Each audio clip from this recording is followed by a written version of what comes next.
Olá pessoal, bem-vindo e bem-vinda ao canal Amuinvest. AR11, vale a pena? Venha saber.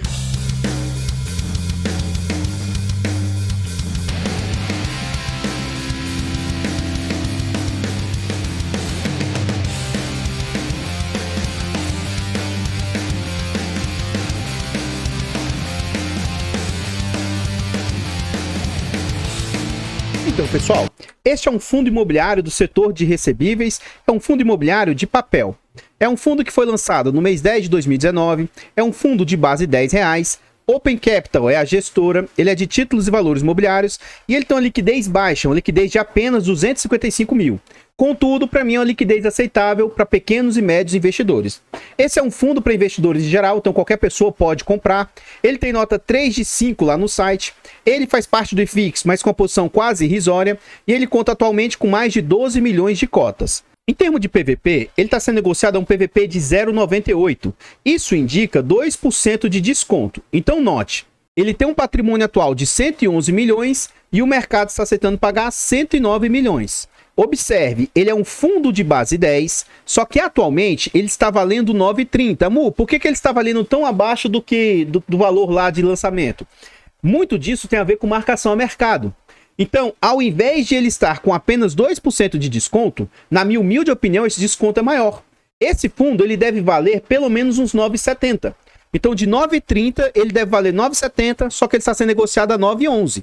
Então, ele já está abaixo do que ele vale, mas na minha opinião ele está muito abaixo do que ele vale. Do mês 10 como referência, é um fundo que já conta com quase 12 mil cotistas, né? Contando atualmente com 11.600 cotistas. Nesse gráfico, a gente vê as negociações do fundo, então atualmente 9,11, ele teve como mínima bem recente 8,70 e máxima de 10,18. Então o fundo está orbitando mais próximo das suas mínimas do que das máximas. Eu vou traçar aqui a linha dos R$10, que teoricamente é o VP fictício do fundo, né? E o que a gente consegue observar? Esse fundo foi lançado lá em 2019, então quando ele veio a mercado, no final de 2019, já foi perto da euforia de 2019. Então de R$10, ele chegou a atingir ali próximo de R$11. Em março de 2020, ele é alçado aí para incríveis R$5,50. Então imagina a oportunidade, quem não se desesperou e quis, ao invés de vender, se posicionou nessa época. Rapidamente o fundo se recupera, fica lateralizado em patamares de R$8, R$7,50 e vem numa ótima crescente aí durante o ano de 2020. Ao final de 2020, o fundo já alcançava ali, ó, patamares novamente de 11, 11,26, ó. Ele chegou a bater esse pico duas vezes. No final de 2021, ele tem um fosso aqui. Esse fosso, todo o mercado sofreu lá no mês de novembro. Todo o mercado de imóveis também, a bolsa caiu bastante nesse período. O fundo consegue se recuperar e volta ao patamar novamente de R$10.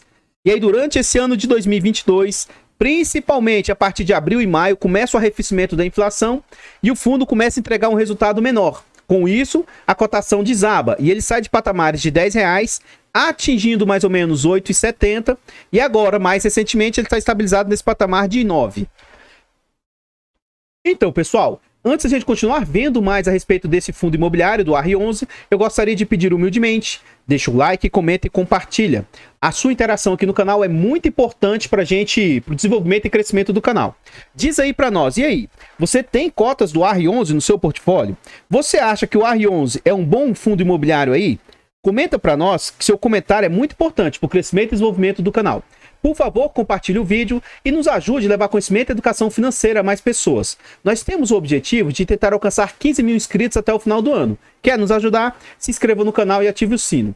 Temos também a opção de membro. Se você gosta do nosso canal e quer nos apoiar, torne-se membro a partir de 10 centavos por dia. Acho que isso não vai onerar em nada para vocês aí, mas para o canal faz muita diferença. Além de nos ajudar, você tem acesso antecipado a vídeos, participa do grupo fechado do Telegram e tem preferência quando pede um vídeo no canal. Nós estamos tentando fazer uma certificação séria, né? Tirar essa certificação e com ela a gente se torna um profissional do mercado. Quer nos ajudar nessa nossa etapa? Faça-nos uma doação para o Pix. Qualquer valor doado é muito, muito bem-vindo. Obrigado de coração a todos vocês que colaboram. Nesse slide a gente vê a entrega do fundo. Então em 2019 o fundo estava entregando péssimos resultados, né? Abaixo ali de 6 centavos. Durante o ano de 2020 chegou a cair mais ainda, entregando próximos de 3 centavos. alguns na faixa de 6, só que aí no final de 2020 o fundo aparentemente começa a melhorar a entrega de seus rendimentos. Acho que ele começou a investir em ativos mais agressivos. Então no final de 2020 ele já estava entregando ali próximo de 8 centavos. Durante o ano de 2021 o fundo dá um salto na entrega de seus rendimentos. Ele entregou várias entregas próximas a 12 centavos, algumas na faixa de 9, mas ele teve entregas bem agressivas próximas a 18 centavos. Já no ano de 2022, ele ficou mais estável, próximo dos 12, sendo que ele fez várias entregas ali acima dos 12 e apenas 2 entregas abaixo dos 12. O último rendimento anunciado do fundo foi 13 centavos. Esse fundo já passou por 4 subscrições e a última ocorreu agora recente, no mês 10 de 2022. Nesse slide a gente vê com mais exatidão as entregas, né? Então lá, ó, várias entregas de 13, 14, 12, 13, 11, 14, 11 e agora, dia 30 de novembro, para pagar no dia 7 de dezembro, ele pagou no dia 7 de dezembro 13 centavos anunciados. Na época de anúncio, a cotação estava 9,15, o que indicava um yield de 1,42%.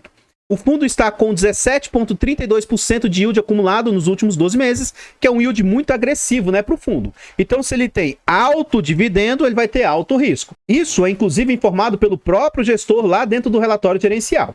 Então, não entre nesse ativo apenas auferindo, querendo ter resultados de altos dividendos, tá? Saiba que você também vai estar correndo alto risco. Aqui a gente vê que 3 institucionais montaram uma pequena posição no fundo, o RECX detém aí 0,67% do fundo, o MATV com mais 0,58% e o NAVTI com um percentual quase irrisório do fundo, né? Então, pessoal, antes da gente continuar vendo mais a respeito desse fundo imobiliário, eu gostaria de pedir, nós temos um canal secundário, o canal Amudicas, e o nosso objetivo é chegar a 1000 inscritos e monetizar o canal. Mesmo que o canal não seja do seu interesse, vai lá e se inscreva. É de graça, não custa nada e você ajuda o amiguinho. O link desse canal vai estar no comentário fixado. Muito obrigado a todos vocês que vão lá e atendem o chamado, tá? Muito obrigado mesmo. Os nossos canais, a Mudicas, a Mufiagra, a Muinvest, estão em outras plataformas. Facebook, Kawaii, TikTok, Instagram. Então vai lá nessas plataformas, siga, se inscreva, deixe um comentário lá, ó, vim pelo canal Muinvest, a Mufiagro. Isso ajuda muito a gente no crescimento e desenvolvimento do canal. Muito, muito obrigado a todos vocês aí. Aqui a gente já está dentro do relatório gerencial e a gestão vai tentar, entre aspas, justificar o porquê da queda dos pagamentos dos dividendos. Ele traz um panorama mundial também, tá? Global, só que eu resolvi trazer somente a parte aqui final do comentário dele. Quanto à dinâmica de inflação brasileira, acreditamos que o período de índices negativos ficou para trás. Com o IPCA subindo 0,59, fato que permite o retorno dos ativos indexados nesse índice. Em nosso fundo, representa 82% da carteira indexada a IPCA. Ó. Tivemos também, na reunião do Copom, a manutenção da taxa em 13,75%, a taxa Selic. Acreditamos que permanecerá nesse nível até o primeiro trimestre de 2023. Quanto ao crescimento do PIB, observamos os primeiros efeitos da política de juros reais altos fazer efeito, com as vendas no varejo caindo um pouquinho aí, ó. No exterior, seguimos com alta inflacionária e consequente alta na taxa de juros lá fora. O processo de execução do CRI Ipatinga. Então, esse fundo aqui passou por um default. Esse CRI Ipatinga, eles tiveram que executar o CRI. E aí, após as vitórias iniciais que questionavam a regularidade do CRI, está agora em fase de execução das garantias e penhora dos bens. Então, o fundo vai tentar reaver o que ele perdeu aí do fundo, desse CRI, por meio de ou as garantias ou bens que foram dados como garantia. Aí ele fala que a carteira de CRIs está 93% do PL, é CRIs. Ele tem ali 4% do PL em FIIs. O total, então, do PL alocado em ativos geradores aí, ó, 97%. Eles distribuíram 11 centavos. Esse relatório ele tem uma defasagem de um mês. E ele fala o seguinte, que o fundo detém um ganho de capital acumulado aí de 5 centavos. Lembrando que esse fundo agora ele é de base 10. Então ele tem mais ou menos aí, ó, metade de um dividendo acumulado. Pode ser que ele venha distribuir esse ganho de capital acumulado aí, né? Vamos aguardar para ver. Aqui a gente começa a ver a composição do fundo. Então o fundo hoje tem 93% do seu portfólio em CRIs. Ele vai ter ali 4% em FIIs, mais 3,64% em caixa. E aí o que a gente consegue observar? Ó, os CRIs representam 93% do PL, os FIIs 4% e as compromissadas aí, o caixa com 3%. Só que, note, dos 93% dos CRIs, para o resultado representa 95%. Ou seja, se esse fundo estivesse 100% alocado em CRIs, ele traria um resultado maior ainda para o portfólio do fundo. Porque note, os FIIs representam 4%, só que do resultado total do fundo representou apenas 2%. O dinheiro parado em caixa está representando aí 3%, só que do resultado total trouxe apenas 1%. Então, se ele tivesse com dinheiro total em CRIs, traria um resultado um pouquinho melhor para o fundo aí. A gente vê o seguinte, o fundo tem taxa média, tá, de GPM mais 10, uma taxa bem agressiva, IPCA mais 10, outra taxa agressiva, e o CDI dele é um CDI um pouco mais conservador, tá com taxa de CDI mais 2,5. Ele tem, dos CRIs que ele tem, 79% deles é IPCA, 12% GPM e apenas 1% CDI. E esses mesmos percentuais a gente vê aqui embaixo nesse tabelamento aqui, né?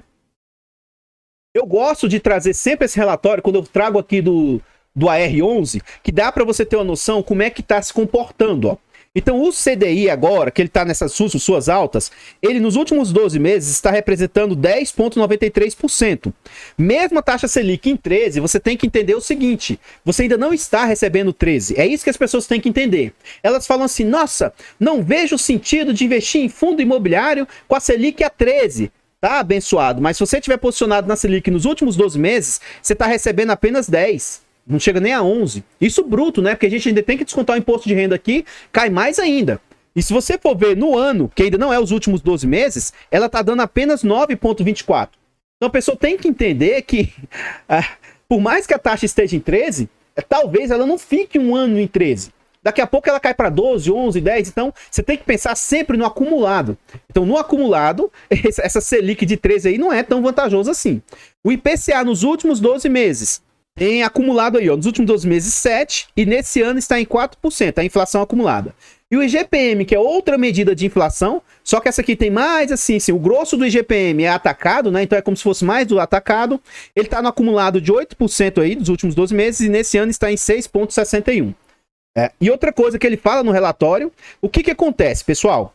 Lá em julho, isso aqui geralmente vai refletir nos fundos 2, 3 meses depois. Esse resultado de julho começa a refletir nos fundos imobiliários, começa a refletir em setembro ou outubro. Esse resultado de agosto começa a se refletir em outubro ou novembro. E esse resultado de setembro aqui, ele vai começar a refletir em dezembro e janeiro. Ou seja, geralmente uns 2 meses depois ele começa a refletir. Os resultados negativos aqui, ó, de 0,68, 0,36, 0,29 ficaram para trás. Outubro já deu um IPCA de 0,59 e novembro, que acabou de passar, já tem uma previsão de também ser bem positivo. Nessa faixa de 0,40, 0,50, saiu o resultado, eu não me recordo bem. Ou seja, a inflação voltou aos seus patamares. Então, fundos de papel aí devem voltar aí, a partir de janeiro para frente, voltar a entregar um resultado bem melhor do que eles estavam entregando.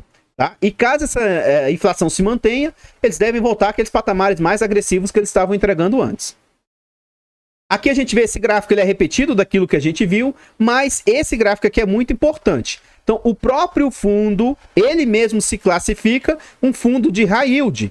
Hoje, 82% dos seus ativos são ativos de alto risco, alto dividendo, mas alto risco. Ele vai ter ali 9% do PL middle risk e 1,76% ali em high grade.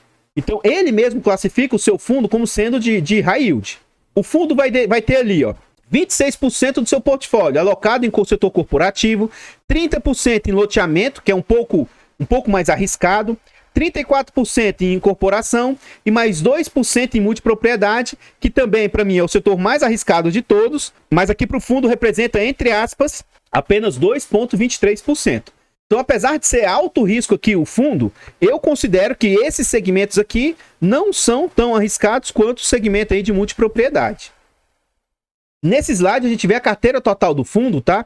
E aí a gente vê o seguinte, que o fundo possui, ó, ativos, aqui ele não está por ordem do percentual do PL, mas a gente vê que tem algumas exposições aí, ó, na faixa, ó, de 7,94, 8, 9, 7, 9, são as maiores exposições do fundo. Nenhuma delas representa mais de 10%, que na minha opinião é muito, muito positivo. Toda vez que você olhar para os ativos que o fundo possui, verifique se ele não tem ativos duplicados, porque aí pode ser que você seja induzido a erro aí. Então, ó, GLP, Prolote e tal, você não vai ver nenhum ativo duplicado. Então, realmente, essa é a exposição real que ele tem a cada um desses devedores. Está abaixo dos 10%, tá? E aquele Ipatinga que a gente viu lá, ó, ele representa 4% do PL. Note, 4% do PL hoje está sendo impactado e ainda assim o fundo está conseguindo entregar um bom rendimento.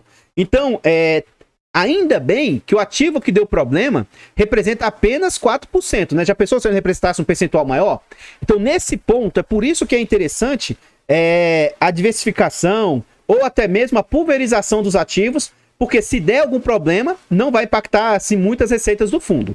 Além disso, o fundo tem posição em FIIs, tem posição aí de 2%, 2,5% no CACR, um percentual irrisório em EDGA, 1% em KNSC e também um percentual bem pequenininho em MORC11. Nesse slide, a gente vê a DRE do fundo, demonstrativo de resultado do fundo.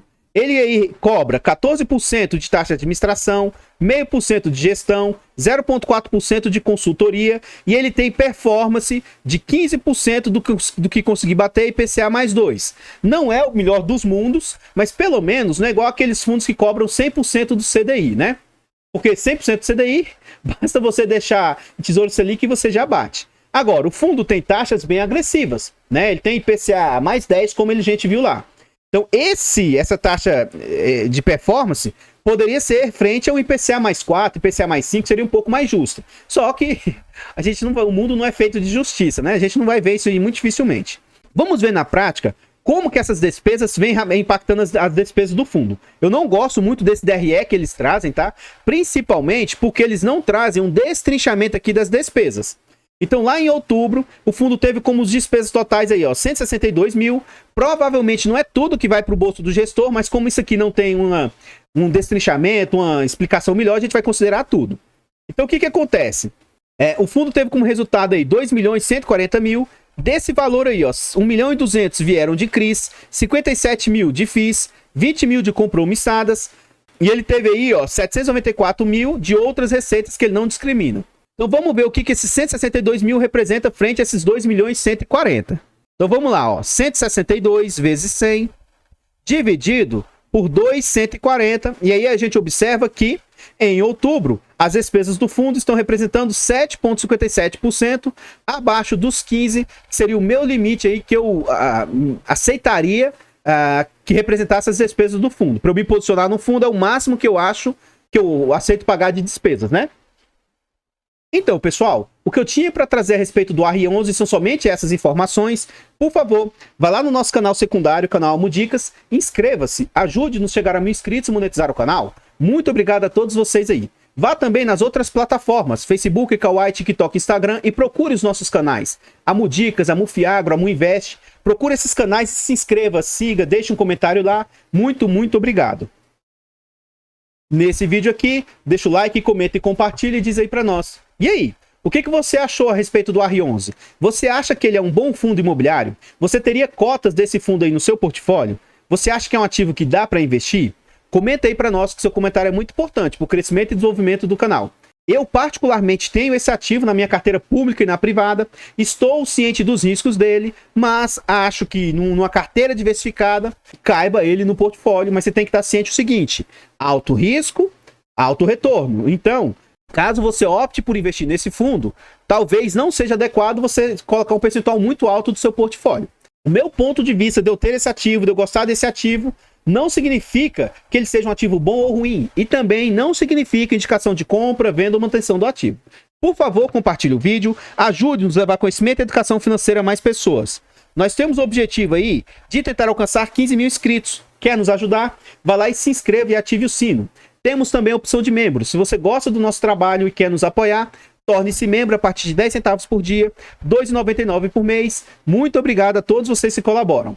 Nós estamos tentando tirar essa certificação CEA. Se vocês quiserem nos ajudar ou quiser fazer uma doação para a gente investir na carteira pública do canal, o Pix, amuinvest@gmail.com. Qualquer valor doado será muito, muito bem-vindo. Eu vou ficando por aqui, vou deixar passando mais alguns slides a respeito desse fundo e eu espero encontrá-los nos próximos vídeos. Fiquem todos com Deus, tenham um bom dia, uma boa tarde, uma boa noite e fui!